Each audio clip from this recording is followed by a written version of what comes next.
Taste the Daily. Stalin ஆட்சியில் கடந்த 3 ஆண்டுகளில் சென்னை சேப்பாக்கத்தில் உள்ள அரசு விருந்தினர் மாளிகை, நீலகிரி மாவட்டம் உதகமண்டலத்தில் உள்ள தமிழக விருந்தினர் இல்லம், டெல்லியில் தமிழ்நாடு இல்லம் ஆகியவற்றில் கடந்த 3 ஆண்டுகளில் 113 கோடியே 13 லட்சம் ரூபாய் செலவாகியுள்ளதாக அதிர்ச்சி தகவல் வெளியாகியுள்ளது.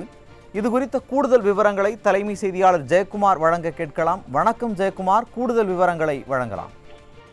வணக்கம் அருண். திமுகவின் ஸ்டாலின் மாடல் ஆட்சியில் சென்னையில் இருக்கக்கூடிய அரசு விருந்தினர் இல்லம், உதகமண்டலத்தில் இருக்கக்கூடிய தமிழக விருந்தினர் இல்லம், அதே போன்று புதுடில்லியிலே இருக்கக்கூடிய தமிழ்நாடு இல்லம், மக்களால் தேர்ந்தெடுக்கப்பட்ட சட்டமன்ற நாடாளுமன்ற உறுப்பினர்கள், அரசு உயர் அதிகாரிகள், குறிப்பாக IAS IPS அதிகாரிகள் உட்பட தங்குவதற்காக ஏற்பட்டிருக்கக்கூடிய செலவு எவ்வளவு ஆகியுள்ளது என 2021, 22, 23 நிதியாண்டுகளில் செய்யப்பட்ட செலவினுடைய தொகை எவ்வளவு எனவும், பொதுமக்களுக்கு இதனால் என்ன பயன், பொதுமக்கள் இதனால் என்ன பயனடைந்துள்ளார்கள் என்று RTI மூலமாக, குறிப்பாக தகவல் அறியும் உரிமை சட்டத்தின் கீழ் கேட்கப்பட்ட கேள்விகளுக்கு பதிலளிக்கப்பட்டிருக்கிறது. குறிப்பாக விருந்தினர் இல்லத்திற்கு மட்டும் 1/4 அந்த 2021 அந்த காலகட்டம் முதல் 31/4/2023 வரை டெல்லியில் இருக்கக்கூடிய விருந்தினர் மாளிகை, அதாவது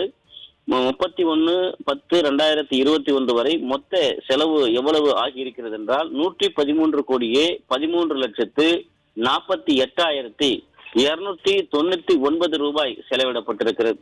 குறிப்பாக சென்னையில் இருக்கக்கூடிய அரசு விருந்தினர் இல்லத்திற்கு 2021 ஆண்டு மொத்த செலவு 3,92,26,187 கோடி ரூபாய் செலவு செய்யப்பட்டிருக்கிறது.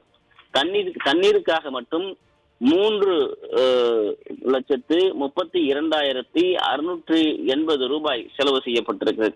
தொலைபேசி கட்டணம் மட்டும் 4,448 ரூபாய் செலவு செய்யப்பட்டிருக்கிறது. ஆக மொத்தம் அந்த ஓராண்டிற்கான செலவு 3,92,26,187 ரூபாய் செலவு செய்யப்பட்டிருக்கிறது. அதே போன்று 2022 ஆண்டு தண்ணீருக்காக மட்டும் 2,800 ரூபாய் என்று குறிப்பிடப்பட்டிருக்கிறது. தொலைபேசி கட்டணமாக மட்டும், அதாவது 2,74,257 ரூபாய், ஒட்டுமொத்தமாக அந்த ஓராண்டில் 3,56,99,446 ரூபாய் செலவு செய்யப்பட்டிருக்கிறது. 2023 ஆண்டு 4,09,88,540 ரூபாய் செலவு செய்யப்பட்டிருக்கிறது.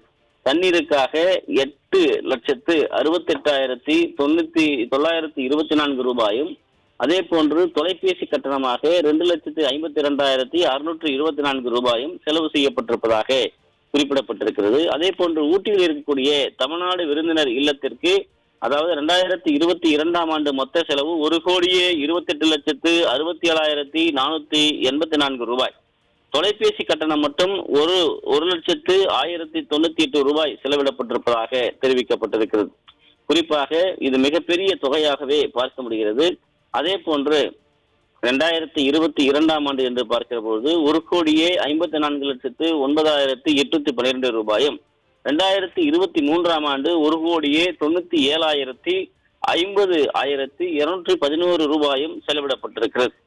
டெல்லியிலே இருக்கக்கூடிய தமிழ்நாடு இல்லம் என்று சொல்லுகிற பொழுது 2022 ஆண்டு மொத்த செலவு 16,71,16,734 ரூபாய் செலவிடப்பட்டிருக்கிறது.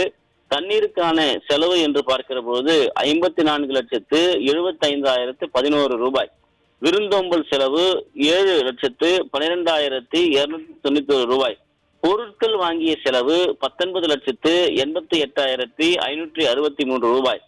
வாடகை எடுத்த ரூம்கள், ரெண்டல், அதுக்காக 31,60,329 ரூபாய். இவர்களுடைய வாகனங்களுக்கு எரிபொருள் போட்ட செலவு 17,07,157 ரூபாய் செலவிடப்பட்டிருப்பதாக தெரிவிக்கப்பட்டிருக்கிறது. இது ஒரு ஆண்டு கணக்கு. அதே போன்று 2022 ஆண்டு 19,38,74,113 கோடி ரூபாய் ஒரு ஆண்டில் செலவிடப்பட்டிருக்கிறது. தண்ணீருக்காக மட்டும் 68,98,696 ரூபாய் செலவிடப்பட்டிருக்கிறது. விருந்தோம்பல் செலவு 21,08,426, அதாவது 2021ஆம் ஆண்டை காட்டிலும் 2 மடங்கு விருந்தோம்பல் செலவு பிரம்மாண்டமாக செய்யப்பட்டிருக்கிறது. அதே போன்று பொருட்கள் வாங்கிய செலவு 16,47,491 ரூபாய். வாடகைக்கு விடப்பட்ட ரெண்டல் செலவு 31,60,329 ரூபாய். எரிபொருள் செலவு 35,57,185. 2023ஆம் ஆண்டு டெல்லியிலே இருக்கக்கூடிய தமிழ்நாடு இல்லத்தில் திமுக அரசு செய்திருக்கக்கூடிய செலவு 48, அதாவது 1,63,34,000 ரூபாய் செலவு செய்திருக்கிறது. இது 2022ஆம் ஆண்டை காட்டிலும் கூடுதலாக ஏறக்குறைய 60% அதிகமாக உள்ளது. இதில் தண்ணீருக்காக மட்டும் 57,17,16,000 ரூபாய் செலவு செய்யப்பட்டிருக்கிறது. விருந்தோம்பல் செலவு 59,99,000 ரூபாய் செலவு செய்யப்பட்டிருக்கிறது. பொருட்கள் வாங்கிய செலவு 19,79,000 ரூபாயும், வாடகைக்கு விடப்பட்ட செலவு 94,59,000 ரூபாய். இது கடந்த ஆண்டை விட ஏறக்குறைய 70% அதிகம். எரிபொருள் செலவு 53,74,000, இதுவும் கடந்த ஆண்டை விட ஏறக்குறைய 40% அதிகம். 2024ஆம் ஆண்டு 12,81,772 ரூபாய் செலவிடப்பட்டிருக்கிறது. குறிப்பாக 20,45,28 ரூபாய் தண்ணீருக்காகவும், 16,15,293 ரூபாய் விருந்தோம்பல் செலவு. மொத்த பொருள் வாங்கிய செலவு 5,36,570 ரூபாய். வாடகைக்கு விடப்பட்ட செலவு 15,93,869 ரூபாய். எரிபொருள் செலவு 38,76,557 ரூபாய் செலவிடப்பட்டிருக்கிறது.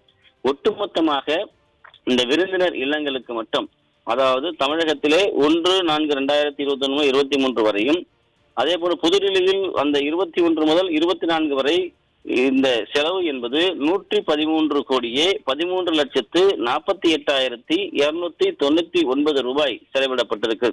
ஒட்டுமொத்தமாக இந்த செலவினுடைய விகிதம் என்று பார்க்கிற பொழுது எவ்வளவு அதிகமாக இந்த திமுக அரசு மக்களுடைய பணத்தை விளையாடி இருக்கிறார்கள் என்பது பட்டவர்த்தனமாக தெரிகிறது. இந்த டெல்லியில இருக்கக்கூடிய தமிழ்நாடு விருந்தினர் இல்லத்திற்கு மட்டும் தண்ணீருக்கான செலவு 2,34,735 ரூபாய். நிரந்தரமாக மிகப்பெரிய அளவிலே, அதாவது நிரந்தர வாட்டர் பிளானட் போட்டிருக்கக்கூடிய அளவிற்கு இவ்வளவு பணம் செலவு செய்யப்பட்டிருக்கிறது. விருந்தினருக்கு தங்கக்கூடிய அறைகளுக்கு மட்டும் 1,73,73,527 ரூபாயும், எரிபொருள் செலவு மட்டும் 1,45,14,899 ரூபாயும், விருந்தோம்பல் செலவு மட்டும் 1,04,35,010 ரூபாய் செலவு செய்து பிரமிக்க வைக்கக்கூடிய அளவிலே டெல்லியிலே அவ்வளவு செலவு செய்யப்பட்டிருக்கிறது. இது மிகப்பெரிய மக்களை ஏமாற்றக்கூடிய, மோசடி செய்யக்கூடிய ஒரு நிகழ்வாக இருக்கிறது. தேனியைச் சேர்ந்த ஒரு நபர், அதாவது தகவல் அறியும் உரிமை சட்டத்தின் கீழ் பல்வேறு கேள்விகளை கேட்டிருக்கிறார். அதற்கான விளக்கங்களை அளித்திருப்பதாக இந்த புள்ளி விவரங்களை ஆர்டிஐ மூலமாக தகவல் அறியும் உரிமை சட்டத்தின் கீழ் தெரிவிக்கப்பட்டிருக்கிறது. குறிப்பாக தமிழகத்திலே இருக்கக்கூடிய பல்வேறு தகவல்கள் இதன் மூலமாக திரட்டப்பட வேண்டும் என்பதற்காகவும், என்ன நடந்திருக்கிறது என்பதற்காகவும் இந்த கேள்விகள் கேட்கப்பட்டிருக்கிறது. குறிப்பாக சென்னையில் இருக்கக்கூடிய விருந்தினர் இல்லம், அரசு ஓய்வு இல்லம், உதகமண்டலத்தில் இருக்கக்கூடிய தமிழக விருந்தினர் இல்லம், புதுதில்லியில் இருக்கக்கூடிய தமிழ்நாடு இல்லம், அதே போன்று கூடுதல் தமிழ்நாடு இல்லத்திற்கு ஒதுக்கக்கூடிய நிதி ஆண்டு வாரியாக எவ்வளவு செலவு செய்யப்பட்டிருக்கிறது, பதிவேட்டின்படி இதனுடைய விவரங்களை முழுமையாக எனக்கு அளிக்க வேண்டும் என்று அந்த நபர் கேள்வி கேட்டிருக்கிறார். அதனுடைய அடிப்படையிலே இந்த புள்ளி விவரங்கள் வெட்ட வெளிச்சத்திற்கு வந்திருக்கிறது. ஏறக்குறைய 3 ஆண்டுகளில் இவ்வளவு கோடி ரூபாய் மக்களுடைய வரி பணத்தை குடிநீருக்காகவும், தொலைபேசிக்காகவும், எரிபொருளுக்காகவும், தங்குவதற்காகவும், அதே போன்று சாப்பாட்டிற்காகவும் மட்டுமே செலவு செய்திருப்பது என்பது பிரமிக்க வைக்கக்கூடிய, திமுக அரசினுடைய ஒட்டுமொத்த தில்லாலங்கடித்தனத்தை தோளித்து காட்டக்கூடிய, மக்கள் வரிப்பணத்தை குறிப்பாக இவர்கள் எப்படியெல்லாம் மோசடி செய்யக்கூடிய நிலையில் இருக்கிறது என்பதை இந்த ஆர்டிஐனுடைய தகவல் அம்பலப்படுத்தி இருப்பது குறிப்பிடத்தக்கது. அருண்.